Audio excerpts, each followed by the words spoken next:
अस्सलाम वालेकुम। मैं हैदर अली बिजारानी आईआर के पेपर 1 और पेपर 2 की लेक्चर सीरीज में खुशामदीद। न्यू रियलिज्म एक साइंटिफिक अप्रोच है जिसके लिए रॉबर्ट कॉक्स ने कहा है कि ये एक प्रॉब्लम सॉल्विंग अप्रोच है, क्योंकि न्यू रियलिज्म या न्यू लिबरलिज्म वो अप्रोचेस, वो थ्योरीज हैं जो किसी भी प्रॉब्लम को हल करने के लिए वो डिफरेंट एंगल से उस प्रॉब्लम को देखते हैं। जैसे कि अगर हम रियलिज्म को देखें तो रियलिज्म ने पावर को सिर्फ मिलिट्री पावर के हिसाब से देखा था, मगर न्यू रियलिज्म के जो स्कॉलर हैं वो पावर को सिर्फ मिलिट्री पावर तक महदूद नहीं रखते। वो समझते हैं कि अगर किसी स्टेट के पास बेहतरीन टेक्नोलॉजी है तो वो भी उस स्टेट का पावर है, अगर उसकी इकोनॉमी बेहतर है तो वो भी उसका पावर है, अगर ज्योग्राफिकल उसकी इम्पोर्टेंस है तो वो भी उसका पास एक पावर है, या अगर नेचुरल रिसोर्सेज उसके पास बेहतर हैं तो वो भी उनके पास पावर है। मतलब कि ये एक कंप्रिहेंसिव स्टडी करते हैं स्टेट के हर अफेयर्स की। आज के इस लेक्चर में जो मेरे पास रेफरेंस है वो है book the globalisation of world politics की एडिशन नंबर 4 जो जॉन बेलिस और स्टीव स्मिथ ने लिखी थी। अब न्यू रियलिज्म में जो स्टेट है वो ही एक इम्पोर्टेंट एक्टर है, जैसे कि रियलिज्म में भी था, क्योंकि न्यू रियलिज्म के लोग भी, उनके स्कॉलर भी यही मानते हैं कि हर एक्टर स्टेट के इन्फ्लुएंस के अंदर ही काम करे, मतलब सबसे सुपीरियर स्टेट ही है। अब आपको बता दूं कि न्यू रियलिज्म जो है वो है combination of these 3 school of thought, structure realism की, मॉडर्न रियलिज्म की और सिक्योरिटी स्टडी की। ये तीनों चीजें मिलकर ही न्यू रियलिज्म को जन्म देते हैं। अब सबसे पहले हम स्ट्रक्चर रियलिज्म को देखते हैं। स्ट्रक्चर रियलिज्म में पहला पॉइंट है यूनिट वर्सेस स्ट्रक्चर। अब न्यू रियलिज्म के जो स्कॉलर्स हैं वो रियलिज्म पे क्रिटिसाइज करते हैं, क्योंकि केंट फॉर्ड ने एक बुक लिखी थी theory of international politics in 1979, जहां से न्यू रियलिज्म का आगाज होता है। तो उन्होंने कहा था कि न्यू रियलिज्म को समझने से पहले हमें रियलिज्म को पढ़ना होगा, क्योंकि रियलिज्म को पढ़ने के बाद ही हम न्यू रियलिज्म के कॉन्सेप्ट को अंडरस्टैंड कर पाएंगे। और न्यू रियलिज्म के स्कॉलर्स रियलिज्म के आइडियाज थे उनको क्रिटिसाइज करते हैं, या मैं आसान अल्फाज में कहूं कि न्यू रियलिज्म के स्कॉलर्स रियलिज्म के स्कॉलर्स को कहते हैं कि भाई इंसान बनो, तुम लोगों ने जो स्टडी की थी वो स्ट्रक्चर में स्टडी नहीं की थी, मगर आप लोगों ने स्टडी यूनिट में की थी, इसलिए आप स्ट्रक्चर में स्टडी करें। जैसे कि रियलिज्म के लोग यूनिट बेस स्टडी करते हैं। अब यूनिट बेस स्टडी ये होती है कि लेट्स सपोज कि अगर पाकिस्तान ने कुछ भी एक डेवलपमेंट की मिलिट्री के हिसाब से, तो इंडिया भी उस डेवलपमेंट को देखकर वो करे। मतलब कि पाकिस्तान ने ये किया तो इंडिया ये करे, या इंडिया ने ये डेवलपमेंट की, ये मिसाइल फायर किए, तो पाकिस्तान पे भी लाजिम है कि वो ये मिसाइल फायर करे उन इंडिया के मिसाइल्स को काउंटर करने के लिए। तो ये एक यूनिट बेस्ड स्टडी इसे कहा जाता है, मगर यूनिट बेस्ड स्टडी से यूनिवर्सल अप्रोच नहीं मिलती। तो इसीलिए न्यू रियलिज्म के लोग कहते हैं रियलिज्म वालों को कि भाई तुम लोगों ने सारा सिस्टम यूनिट में देखा है।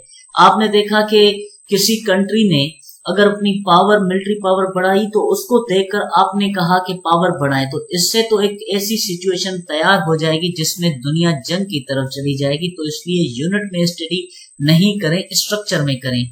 लेट्स सपोज यहाँ पे एक एग्जांपल लिखा हुआ है कि 14 मई 1998 को इंडिया एटॉमिक पावर बना, तो उसको ही देखकर 28 मई 1998 पाकिस्तान भी न्यूक्लियर पावर बना। तो ये एक यूनिट बेस्ड स्टडी थी।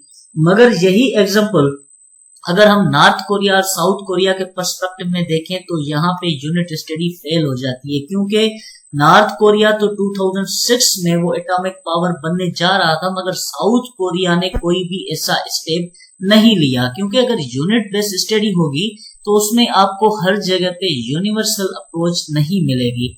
दूसरी बात, न्यू रियलिज्म के स्कॉलर्स रियलिज्म के स्कॉलर्स को क्रिटिसाइज करते हुए कहते हैं कि अगर आपने कहीं भी अपने पावर को इंक्रीज किया मगर कोई भी एक्शन लिया, तो उससे क्या होगा कि जो आपका अपोनेंट कंट्री है वो इसका रिएक्शन करेगा, वो भी अपनी पावर को बढ़ाने की कोशिश करेगा, जिससे क्या होगा जिससे दुनिया जंग की तरफ जाएगी। तो इसलिए यूनिट को छोड़ दें, स्ट्रक्चर में स्टडी करें। दूसरी बात मैं आपको यहाँ पे बता दूं कि केन फॉर्ड कभी भी यूनिट की स्टडी की इंपॉर्टेंस को वो डिनाई नहीं करता, मगर वो सजेस्ट करते हैं कि स्टडी करें कंप्रीहेंसिव हर इश्यूज की। दूसरा नंबर पॉइंट वो है कंसेप्शन ऑफ पावर। ये बड़ा ही जबरदस्त पॉइंट है जिसमें न्यू रियलिज्म के लोग, स्कॉलर्स रियलिज्म को बड़ा ही जबरदस्त क्रिटिसाइज करते हैं। वो कहते हैं कि रियलिज्म ने पावर को सिर्फ मिलिट्री पावर के नजरिए में देखा, सिर्फ मिलिट्री पावर के ग्लासेस में देखा, मगर मतलब कि न्यू रियलिज्म के लोग कहते हैं कि रियलिज्म वालों के आगे जो पावर था वो सिर्फ मिलिट्री पावर था, मगर मिलिट्री पावर तो सब कुछ नहीं, क्योंकि पावर को अगर पावर की डेफिनेशन देखें तो वो है sum total of all capability of a state. State के अंदर जितनी भी कैपेबिलिटीज हैं वो उसका पावर होता है। लेट्स सपोज के मिलिट्री, ठीक, उसके बाद पॉपुलेशन, उसके बाद रिसोर्सेज, उसकी टेक्नोलॉजी, उसकी जियोग्राफिकल लोकेशन, ये सारी चीजें मिलके ही पावर को बनाती हैं। मतलब कि सिर्फ आपने मिलिट्री को ही क्यों रखा, तो ये न्यू रियलिज्म वालों का कहना है। यहाँ पे मैं आपको मिसाल दे दूं, नॉर्थ कोरिया के पास बड़ी ही तगड़ी मिलिट्री है, साउथ कोरिया के पास इतनी मिलिट्री नहीं। तो साउथ कोरिया ने क्या किया, साउथ कोरिया ने यूनाइटेड स्टेट ऑफ अमेरिका से एंटी मिसाइल डिफेंस सिस्टम खरीदा। अब जब एंटी मिसाइल डिफेंस सिस्टम उन्होंने खरीदा तो यहाँ पे नॉर्थ कोरिया से अगर कोई भी मिसाइल आया साउथ कोरिया की तरफ तो वहां पे ये मिसाइल खत्म हो जाएगा, क्योंकि यहाँ पे एंटी मिसाइल सिस्टम इंस्टॉल किया गया है। तो आप समझ सकते हैं कि नॉर्थ कोरिया के मिलिट्री पावर को साउथ कोरिया की टेक्नोलॉजी ने खत्म कर दिया। तो यहाँ पे हम कह सकते हैं कि भाई आप सिर्फ मिलिट्री को ही स्टेट का पावर मत समझें, मगर और भी चीजें हैं, जैसे पॉपुलेशन है, जैसे रिसोर्सेज है, जैसे टेक्नोलॉजी है। तो ये है क्रिटिसाइज न्यू रियलिज्म वालों का रियलिज्म के ऊपर। दूसरा नंबर पॉइंट है कंसेप्शन ऑफ अनार्की, बड़ा ही जबरदस्त पॉइंट। अब न्यू रियलिज्म के लोग कहते हैं, क्रिटिसाइज करते हैं रियलिज्म के ऊपर, वो कहते हैं कि रियलिज्म वालों का मानना है कि anarchy is the condition of the system. अब anarchy condition of the system कैसे, वो कहते हैं, न्यू रियलिज्म वाले कहते हैं कि रियलिज्म वालों ने कहा है कि भाई इंटरनेशनल सिस्टम है अनार्की, जिसके लिए हर कंट्री को अपनी मदद आप करनी पड़ेगी, अपनी मदद आप करनी पड़ेगी अपने सर्वाइवल और सिक्योरिटी के लिए, और सर्वाइवल और सिक्योरिटी हम बढ़ाएंगे मिलिट्री पावर से। मतलब कि न्यू रियलिज्म के लोग कहते हैं कि आपने एक कंडीशन तैयार कर दी है कि भाई इंटरनेशनल सेटअप में है अनार्की, जिसके तहत ही हमें मिलिट्री पावर चाहिए। तो न्यू रियलिज्म वाले कहते हैं कि भाई अनार्की कोई सिस्टम की कंडीशन नहीं, मगर अनार्की तो सिस्टम को डिफाइन करती है। वो तो सिर्फ ये बताने की कोशिश करती है कि भाई इंटरनेशनल सेटअप में कोई सेंट्रल गवर्नमेंट नहीं। तो ये सेंट्रल गवर्नमेंट ना होना कौन सी बड़ी बात है, कौन सी इसमें चीज है जो आपको मोटिवेट कर रही है कि आप मिलिट्री की तरफ जाएं। तो ये भी एक बड़ा जबरदस्त पॉइंट था। लेट्स सपोज अब न्यू रियलिज्म वाले लोग कहते हैं कि अगर किसी भी कंट्री ने अनारिक सेटअप को सामने रखकर उसने अगर 2 मिसाइल खरीदे, तो हो सकता है कि उसके अपोनेंट ने 4 मिसाइल खरीदे हैं उन्हें काउंटर करने के लिए। अगर उसने इतने मिसाइल खरीदे तो हो सकता है कि उसके अपोनेंट ने इतने मिसाइल खरीदे हों उसको काउंटर करने के लिए। तो इसलिए कहने का मेन जो मकसद है यहाँ पे यही है, ऑब्जेक्टिव यही है कि न्यू रियलिज्म के लोग कहते हैं कि आपने अनार्की को सिर्फ कंडीशन बनाकर अपनी मिलिट्री पावर को बढ़ा रहे हैं। वैसे अनार्की कोई कंडीशन नहीं, वो तो सिर्फ जस्ट सिस्टम को डिफाइन करती है। अब उसके बाद हमारे पास है न्यू रियलिज्म के अंदर सिक्योरिटी स्टडी, जिसमें 2 ही अप्रोचेस हैं, एक डिफेंसिव रियलिज्म, दूसरा ऑफेंसिव रियलिज्म। अब ये जो सिक्योरिटी स्टडी है वो न्यू रियलिज्म की एक प्रैक्टिकल अप्रोच है। अब अगर हम डिफेंसिव रियलिज्म देखें तो डिफेंसिव रियलिज्म में केन फॉर्ड कहते हैं कि power is means to the end of the security. वो कहते हैं कि अगर किसी कंट्री के पास हद से ज्यादा पावर आ जाए तो दूसरी कंट्री की जो सिक्योरिटी है वो तो खत्म हो जाएगी। तो इसीलिए ये कहते हैं कि पावर इतनी होनी चाहिए जिससे आप अपनी सर्वाइवल कर सकें, अपनी सिक्योरिटी कर सकें या अपने आप को डिफेंड कर सके। तो इसलिए ये कहते हैं कि the ultimate concern of state is not for power but for security. तो जो मेन किसी भी स्टेट का जो ऑब्जेक्टिव होना चाहिए वो ये होना चाहिए कि उसके पास इतनी पावर हो जिससे वो अपनी सिक्योरिटी कर सके, ना ही कि वो इतनी पावर हो जिससे वो दूसरी कंट्रीज की सिक्योरिटी को खत्म कर पाए।